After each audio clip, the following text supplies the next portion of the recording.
Okay, so today I'm going to do a little lighter episode of my Absolutist Philosophy series that isn't like an official episode. Sometimes I'll do these little mini topics that are related to it, but not quite as organized, like the recreation ones or the, like this is going to be, I'm going to discuss and analyze some characters from fiction, right, different stories and movies and anime or whatever, that I would consider absolutist characters. And of course, absolutist philosophy is something that even as I was younger and I'm seeing some of these characters, right, it would strike a nerve as something that, I came up with this absolutist philosophy. This is my, creation and ideation. So there would be certain things like, wow, that even influenced a little bit how I explain something. Right, so seeing some of these characters that reflect it pretty well, because of course it's a hard thing to do in real life, because if you're an absolutist in real life, you might be, considered a criminal or something. It's difficult to explain. So some of the key things of how you could describe an absolutist in a character context would be like, you would be an elitist, right? You're an elitist, you have very high standards, you are going to be not affected by the initial basis, as I call it, so you're not going to be affected by appearances or pretenses or, gratification, right? You're very result-oriented, you're very ability-oriented, right? So there's some of the victim blaming that comes in, like being an elitist victim blamer, right? I guess I would put on that too, right? I guess this is one of the ways that I kept absolutist philosophy alive, sort of, that even after that debate format ended in 2013, 2014, when I would play games after that, like I'm doing just playthroughs of stuff, I would evoke that a little bit with my commentary style. I would say, I would go into these little tangents or different things. So it's like I'm playing a character myself in a story game or something. And as a commentator, and as I'm playing, I would look at things or make decisions from an absolutist point of view. Right, so for example, you could spare some character's life, but you don't, because, they're going to be a liability and they're going to hold us back, and I'm talking trash. I'm trying to think of an example like that. So that's what it took on, right? It's sort of kind of a funny thing, because you might think, that's like me role-playing an absolutist character, but it's not, because it's more natural to my, hey, how's it going? It's more natural to my style. That's me being my real self, but you can't be like that, or whatever, like the self that I would choose within my own philosophy that I define. But you can't be like that in ordinary society, really, or that might get you in a lot of trouble. So I could pretend, I could play that out in a game. So let me try to think of an example there, and then I'll go through some of the actual characters from fiction. I have a clip on my other channel from Dang and Ronpa where I did that. So I'm talking junk about, I guess, spoilers. This whole episode will be spoilers, because I have to reference stuff that happens in stories, right? So I guess I should say what I'm spoiling before I go into it. So I'm going to spoil something from the early part of Dang and Ronpa, the first game, right, which is the only part that I played of it, because I failed my permadeath first playthrough, and so I just stopped at the end of the first case. But there's this character called Junko, and I initially didn't like her because she seems kind of fake and superficial, right? She's like a fashionista type, but then she proves herself to be super smart, so she kind of defies that stereotype, and then I started to really like her. And of course, there's a romance element in the game. So I was like, I'm going to try to pursue her instead now. Right? And then she gets herself killed. Again, this is early on in the game. Spoilers, I ruined it. But what it means is that I'm talking shit. I'm talking mad shit, like an absolutist would do. I don't know, I'm getting pissed and I'm like, fuck her, then I'll go with this other girl instead. Right? It's your fault. You have nothing but yourself to blame. Right? So there's that Celeste character who's kind of like that. So maybe that's what I'm identifying. Celeste from Dang and Ronpa is sort of an absolutist character, because she says that, if you die, you only have yourself to blame. And let's take it to an extreme there. Even if your government kills you, it's your fault that you allowed that government to rule. That's extreme victim blaming. So maybe I won't say that, but even the worst leaders in history, it's the failure of society that they allowed that to happen. Because if you're just going to play the victim and say, we're a victim of our own government, that's fair. But the problem is there's a certain accountability that the citizen has to stop them from doing that. Otherwise, you could just always say that. Then, okay, you just let yourself be at the mercy of the whims of whoever's in power. Right? You can't do that. You have to have more of a concerted accountability. So that's one instance where I should use that label, elitist victim blamer, which people said affectionately back in the day, but I kind of tried to stay away from that because it sounds so loaded, but that is kind of one of my labels from my debate format that people would give me, as kind of being objective is kind of like that, right? You're victim blaming, but you're doing it from a place of love, that like you believe in human potential, right? That's what the absolutist does. Hey, how's it going? Merry Christmas to you too. Thank you. Basically, there are no absolutes. There are no gods. You don't defer to empirical authority. You don't do any of that. So now you're left with human potential and human ability. There is no God. There is no heaven. There is no hell. There is none of this. There's only human ability. And either you use that or you get controlled into a gratified half-mast state where you don't use that. You're kind of subverted. You defer a lot of your power to authority, right? And just feel like you're powerless, and you let the government have all this power. You let corporations have all this power because you're lazy and overextended and whatever the case may be. Hey, VR, thanks. Merry Christmas. So that's the point, right? What do you choose? So it's this staunch, rejection of absolutes. And so what you'll see from an absolutist, in effect, whether a character or a person, like let's do one from history. Genghis Khan was an absolutist, right?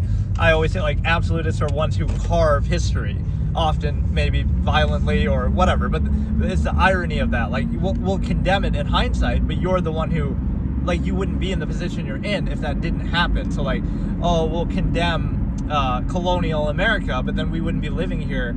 Again, sometimes people use this for some other stupid argument like race, like, oh, 1619 Project. I'm not saying that, but I'm saying in a broader sense, like, you would do something just in a Machiavellian way, like the end justifies the means, or you don't even believe in pretenses. So it's like what dictates results is power and force and action, even if you live in a fantasy world because of modern society. Like, well, we kind of defer that power away, right? You're still being controlled by it. You're just not aware of the nature of the process, or it takes on a different form. And so the point is that no authority is qualified authority, right? Like, where did the current authority come from? Or, you know, oh, you're only in this land. Like, oh, this is our rightful land. But no land is anybody's rightful land. It was always just taken by force from one person or another. So nobody, even the original people who were there, right, like finders, keepers, first come, first served basis, maybe. But that's the point, is it's all arbitrary. So you can act all self-righteous, but you're only in that position because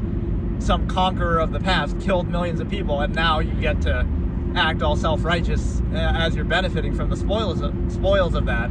So there's no credibility behind that authority, right? Like the current power structure, or whatever it might be, in any country, anywhere, right? There's no serious basis behind that.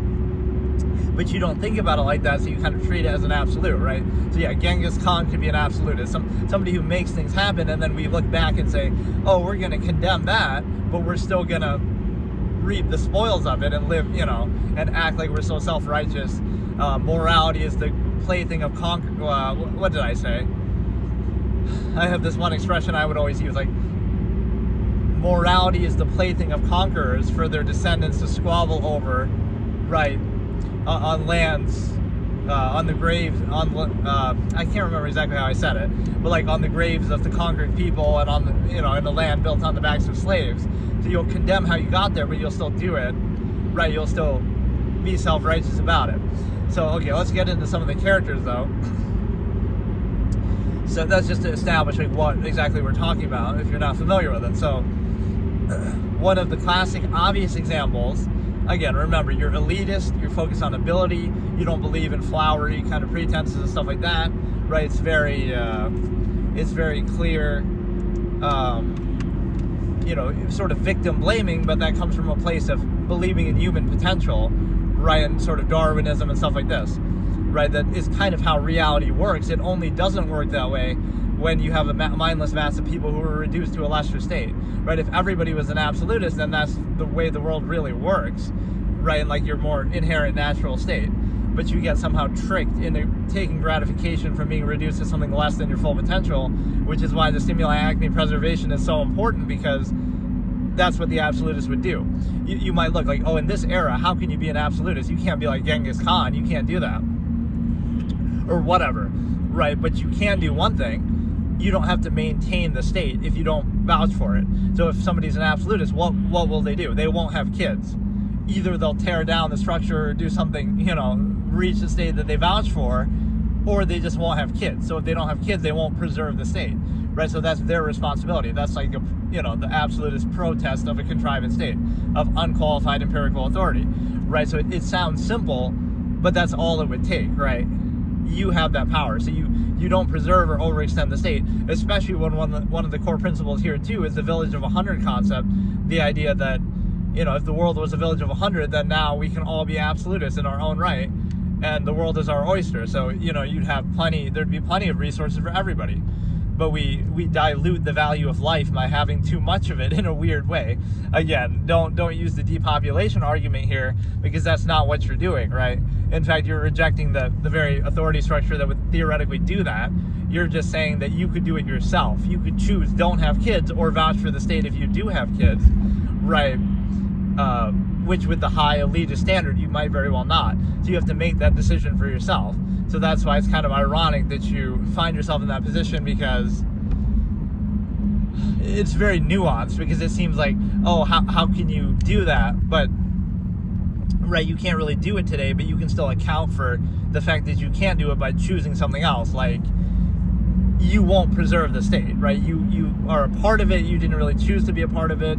You can take certain actions, but everything is so empirically controlled because you have this this generation of traitors.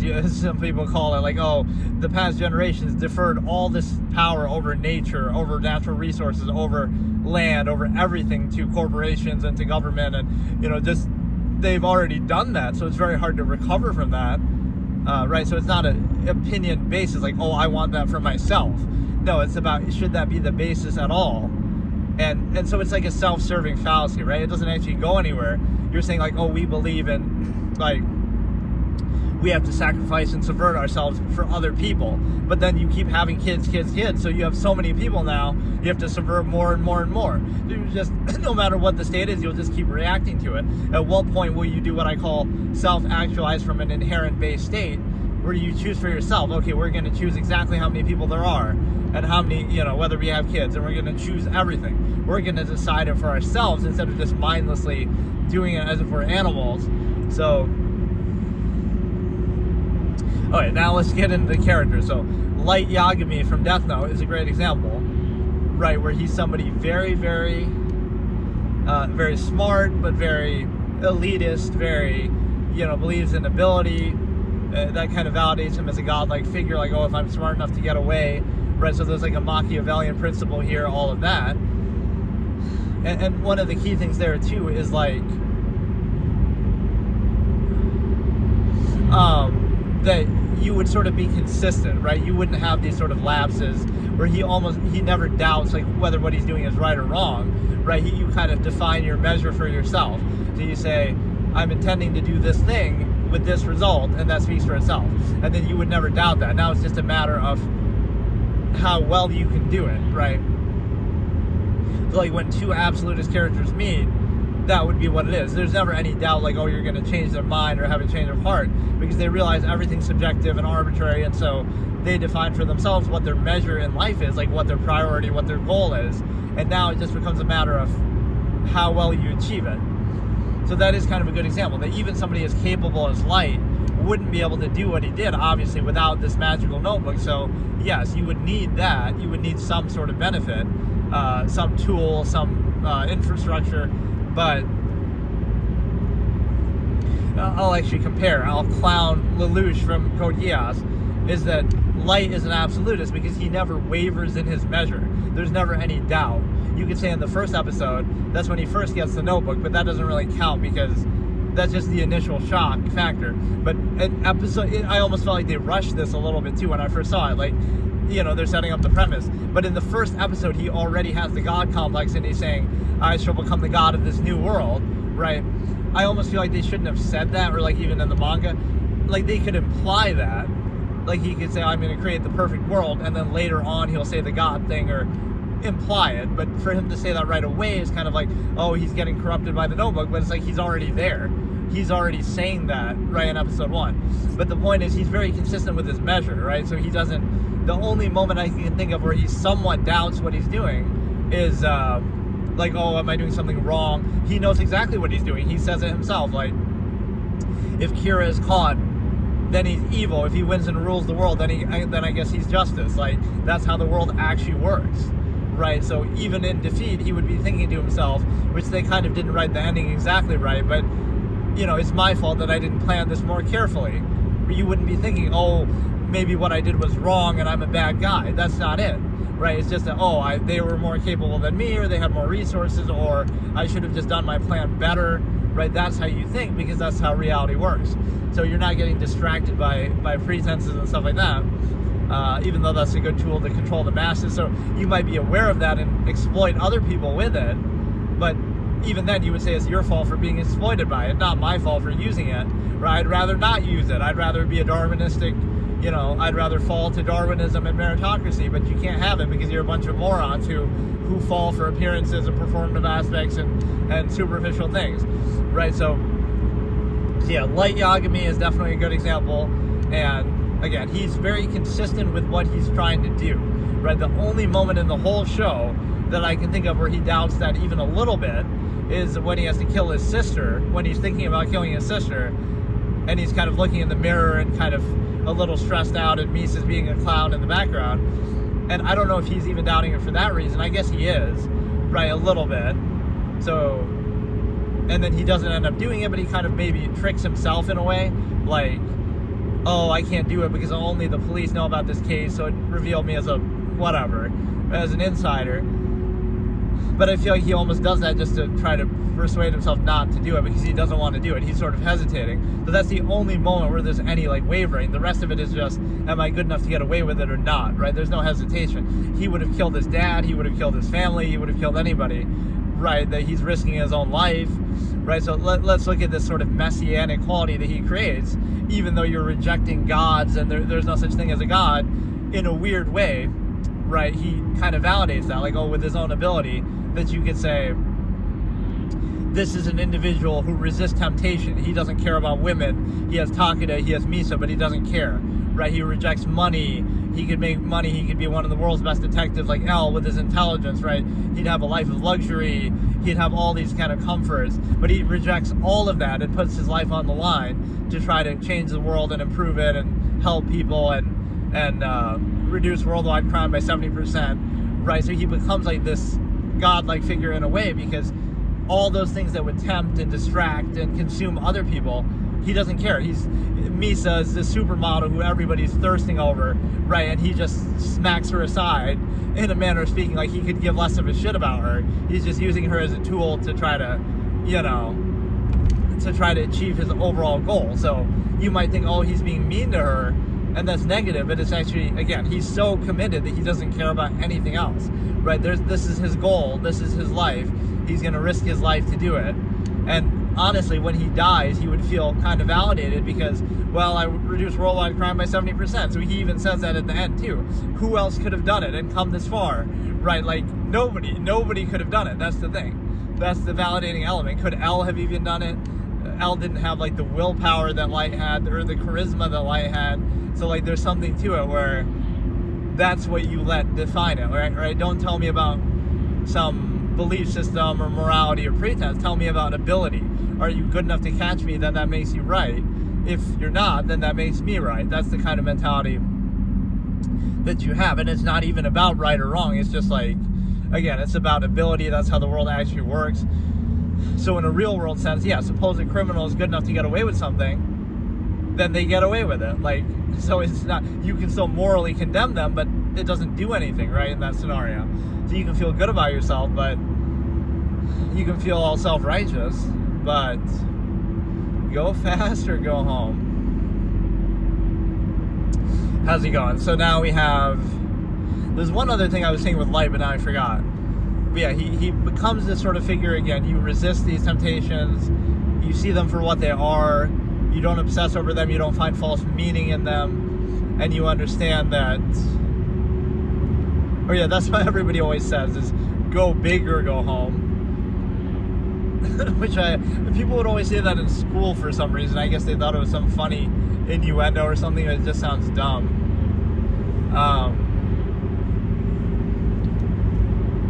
But no, Light is definitely one character. Again, his measure doesn't waver. He's always consistent. it's gonna seem like, oh, it's a lot of villains that we're talking about. But in his case, it's hard to even portray him. Yeah, that's a good catch. Yeah, it is New York. It's like central New York. Or, I mean, I guess you could have seen a sign too, but some people recognize it instinctively, which is pretty good. Or somebody said Sweden the other day, like, I'm going to go see Anna Kramling and play a chess game against her, like, I don't know, she doesn't even live in Sweden now, I don't think. She's just from Sweden, but... But no, what I was saying is, again, Light is one of those, so he's... The only moment, like I said, was potholes given away. Yeah, probably. Or if it was the city, you'd see homeless people stacked up. Yeah, some of these roads on this side are pretty shitty, actually. But no, okay.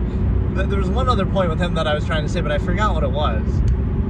But you would blame yourself. Like, it's my fault that I got caught. I should have planned it better. Right? So you're thinking only in terms of ability and stuff like that. And so let's do another one. King Bradley from Full Metal Alchemist, right? Especially Brotherhood, where he's like he's a human, but he's a human homunculus hybrid. Rude 31 must be. So like he has this willpower that he just kind of works his ass off. He trains. He's so capable. He's so strong. He's so, just willpower. Right? That's what defines these kind of characters, that they have tremendous willpower and they believe in that. So he rejects gods. Like he's an atheist, right? He says there's no such thing as God, and kind of I forget. He has a few lines of dialogue that relate to that, and so he believes in his own ability, right, above everything else, and kind of validates it a bit. So you can say, oh, it's just because he's a homunculus, but there's plenty of other homunculi that aren't as capable as he is, right? So he works harder than them, even though they can regenerate and he can't, but he works harder than them. So, right, there's that element, and then there's also the fact that he has certain lines of dialogue. Like, this is a perfect one. He's doing the massacre in Ishval, and somebody walks up and says, "You will suffer the hammer of God," and then he says, "God," you say, now this is intriguing. How much longer do you think your God plans to wait before unleashing his fury? How many thousands of lives must I take before he decides to strike me down? And then he says, if you wish to see me struck down, use your own hands to do so, not God's. Though that might seem like an evil, bad thing to say, but it's actually positive. Like, that's what you would actually have to do, right? Don't rely on God. Don't wait on God. Don't let that belief tie your hands behind your back and just sit there. No, you have to actually do it yourself, otherwise nothing's going to happen, right? So you believe in human ability. So he's even saying that to himself. Like, if you want to kill me, then kill me. Go ahead, do it, right? But you have to do it yourself. So that line perfectly sums up, right, what we're talking about here. Whether you're going to win or lose that conflict is going to be up to you or up to him. Who's more capable, who has more willpower, who has better strategy, ability. It's not going to come down to, oh, God, or some stupid, belief system. It's just I passed your house. Wow. What are the chances?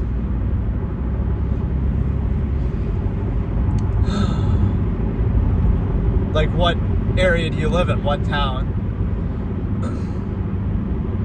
But yeah, it's a situation where, so King Bradley is definitely an absolutist. He has other, here's a good example. Again, a lot of spoilers, but whatever. I assume you've seen these things or you don't care. So, Full Metal Alchemist Brotherhood.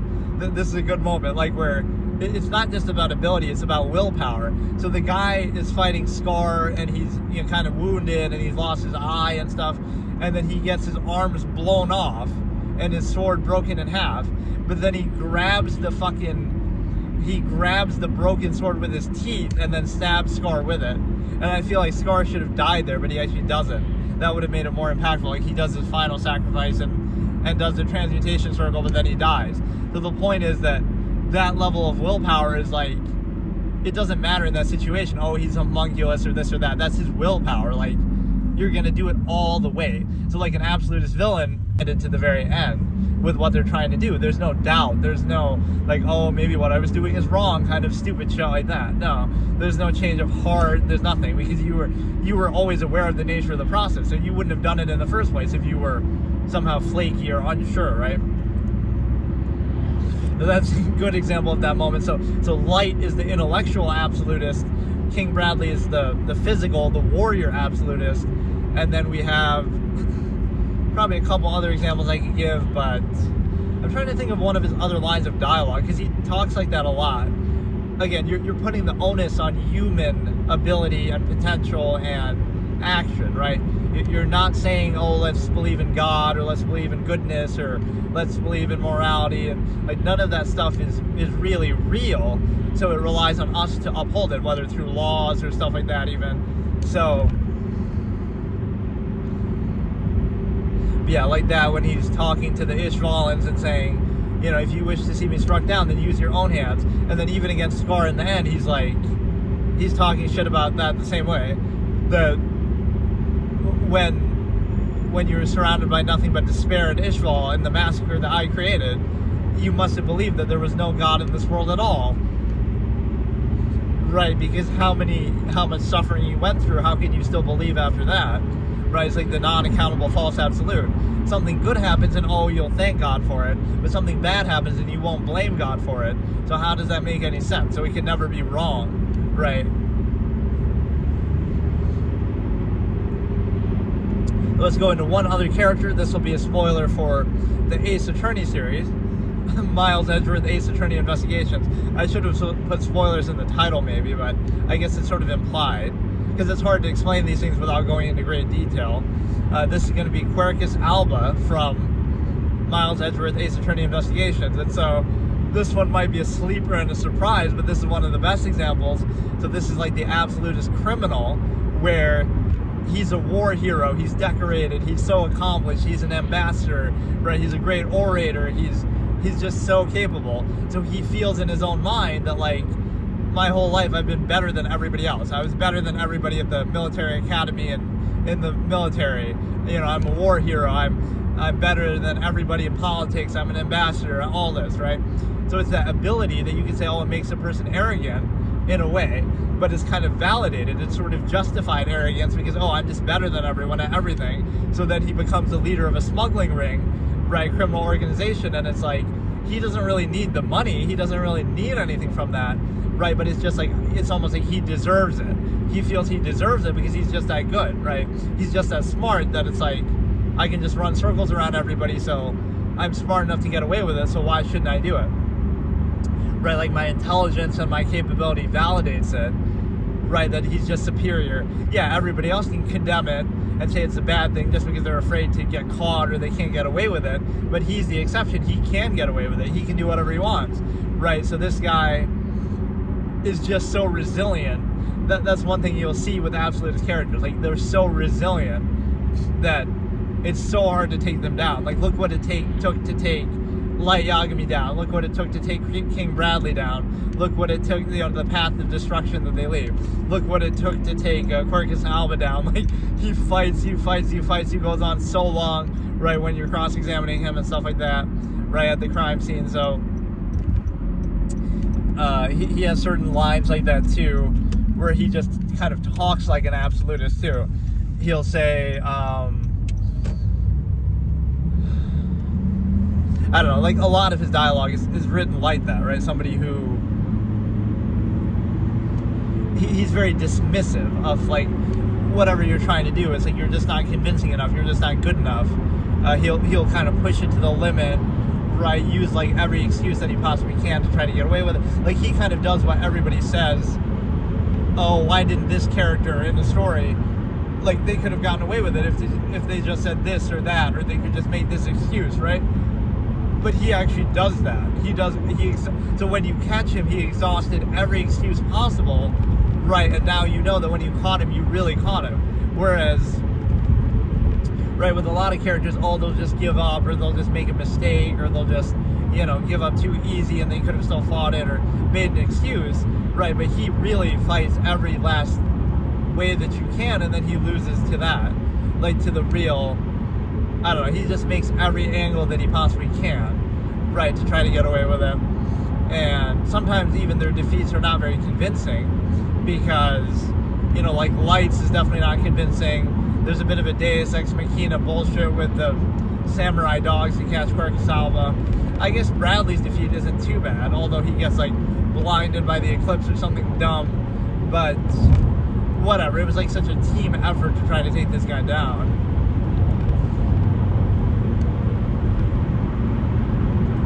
But yeah, basically, you're near Oneida, cool. But yeah, it's a situation where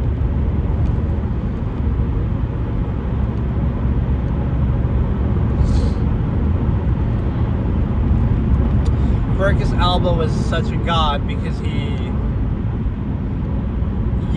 so capable, he's so smart, he uses every angle, exhausts everything. And so it's kind of like you see morality and things like that as the farce that they are, just a way to control people who are too weak to take things into their own hands, right? Because if you think about it, like from a criminal standpoint, again, if you're good enough to get away with it, then there's nothing anybody can do to stop you. So it comes down to that, right? It doesn't come down to morality, it comes down to ability. Maybe everybody would want to do the same thing, but they're just not confident or good enough, right? So you have to appeal to their own self-interest to say, well, you don't want to go to jail, that's why you're not doing it, not because you're a good person or something like that, right? So it's just like, oh, you're more capable, so you have the will to do it, right? So that's what you realize is criminals often don't do it for the money, right? They do it either for the thrill or a certain power, certain freedom, maybe just to prove that they can, right? Just as a challenge. They could be bored, they could be, whatever it might be. So there's more nuance to it. It's not just simply like, oh, look, you're a bad person, or oh, look, you're doing it for money. Yeah, he was very impressive, and I'm trying to think of some of his lines of dialogue, but just they could be like innocuous. They don't seem that memorable, but it's kind of like he's just so dismissive, right? It's nothing but the befuddled musings of an accusatory man, and he just puts his hand up and kind of dismisses you. Like, this dude, he just feels so like it's not even worth his time talking to you, even though he's kind of being forced to and he has to do that. So there's something special about it, like, I don't know, it's like the sense of willpower is so great that it almost makes you doubt yourself in the opposition of them, right? That's why it would make you question yourself to face an absolutist in some combat or rivalry. Like, their will is so strong that you question, like, maybe they're right, or maybe what I'm doing is wrong, because you're not an absolutist yourself.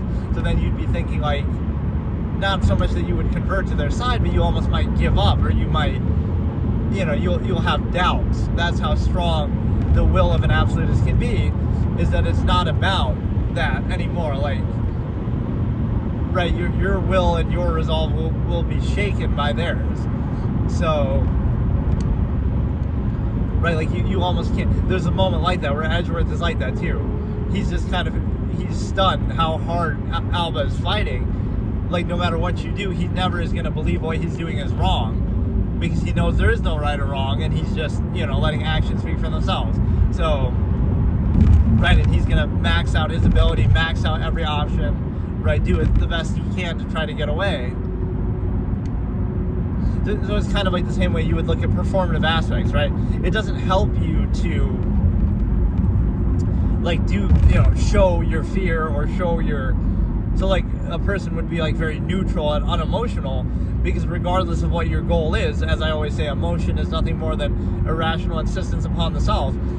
Being emotional isn't useful for anything ever, right? So an absolutist wouldn't be emotional, because even to achieve, let's say you're trying to achieve a certain goal, so then you should be rational and try to achieve it the best you can. And if not, right, like, so all it does is give others something to use against you, or it kind of distracts you, or it kind of, clouds your judgment. It's not useful, right?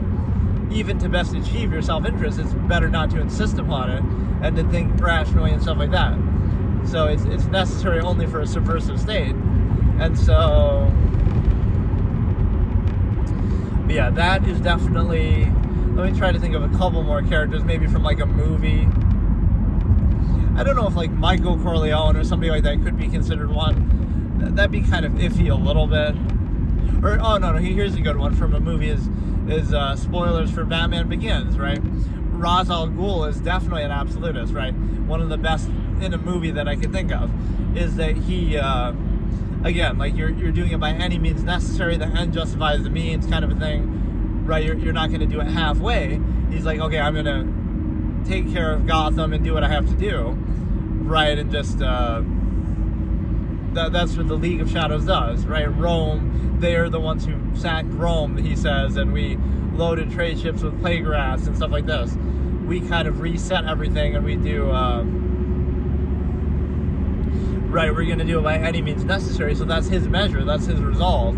So, you know, Batman in that sense is not an absolutist, because he's just settling for sort of self-gratification. He's not really going to solve the problem. He's going to just endlessly beat his head against the wall and feel all gratified. But, you know, Ra's would have solved the problem. Everybody dies, the city's done. It might seem extreme, but at least, you know, in his measure, what he's trying to do is consistent. Like, if you're going to do it, do it. If not, then don't. There's no halfway, like, oh, well, let's sort of try to do it, but as we're doing it, we're going to reinforce the problem and kind of, you know, a black top salesman would do well in New York or New Jersey because the roads are so shitty. Yeah, I guess I take them for granted, but you do notice it definitely. Or like even my car is so loud, which maybe isn't the fault of the road entirely, but just because it has so many miles on it, it's getting a little noisier. But yeah, it's a situation where, yeah, you're looking at things through the lens of ability, consistent measure, and so even if you fall before it, right? So I wrote a character like this, where I call him I won't even say that, but like, basically it's an elitist character who might not even be that capable themselves, but it's kind of the same principle that, like, even if I fall before that, like, even if, okay, you want the world to be Darwinistic, and then, oh, even if you get killed on day one by somebody else, that's fine. But you'd rather be in that free state of Darwinism than, oh, let's pretend like everything is, you know, in this subversive state that we all are reduced to less than our potential, and then we all get along and pretend like that's valuable. You'd rather be in your free, inherent, natural state, even if you suffer for it. At least let you have the chance to be free and to self-actualize, right? Rather than, oh, I'm going to be reduced to a human function, kind of lesser state, and then I'm going to be reduced to a lesser state, and then we can somehow pretend like we're all, you know, happy together or something like that. Right? So you'd rather fall before Darwinism or meritocracy than live among some half-mast functionalist bases, some pretenses and stuff like that. Do a burnout and clean out the pipes. I don't know about that. So yeah, that was kind of a fun little mini discussion. So tomorrow I'm going to do my other thing. The little Skyrim Christmas special that I always do. But yeah, this has been kind of, this is like all I've done lately, honestly, right? It's been these mobile streams and driving, which is convenient to do. I mean, I like it because you don't have to like go out of your way to do it, right? It saves me time. Like, oh, if I'm driving anyway somewhere, then I can just do it at the same time instead of, you know, having to really sit down and do it on its own. But ideally, I'd like to have the time to do that sometimes too. Let me try to think of one more Absolutist character. So who did we name? Celeste from Danganronpa, seems like it. Light Yagami from Death Note. Quercus Alba from Ace Attorney. And King Bradley from Full Metal Alchemist. And Genghis Khan from Real Life History. Right, so there'd be like some weird moralizing that people do too, and they'll say, oh, Genghis Khan was uniquely evil and he did some barbaric things. That's what people will notice about him. But that's nonsense, because everybody else in history at that time might have been trying to do the same things as he was, right? They were trying to conquer each other, kill each other. He was just better at it. So don't mistake greater ability for lesser morality, right? Oh, all those other kings were better people, weren't they? No, they weren't. A lot of them did horrific things too, but you just don't hear about it because he was just better at it, right? So don't pretend like, oh, the reason why he did it, why he was so successful is because he was uniquely evil.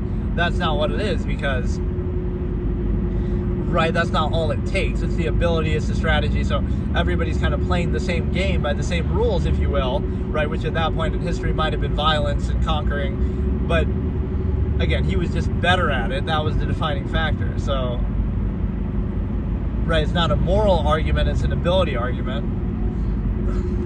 All right, see you tomorrow. Merry Christmas.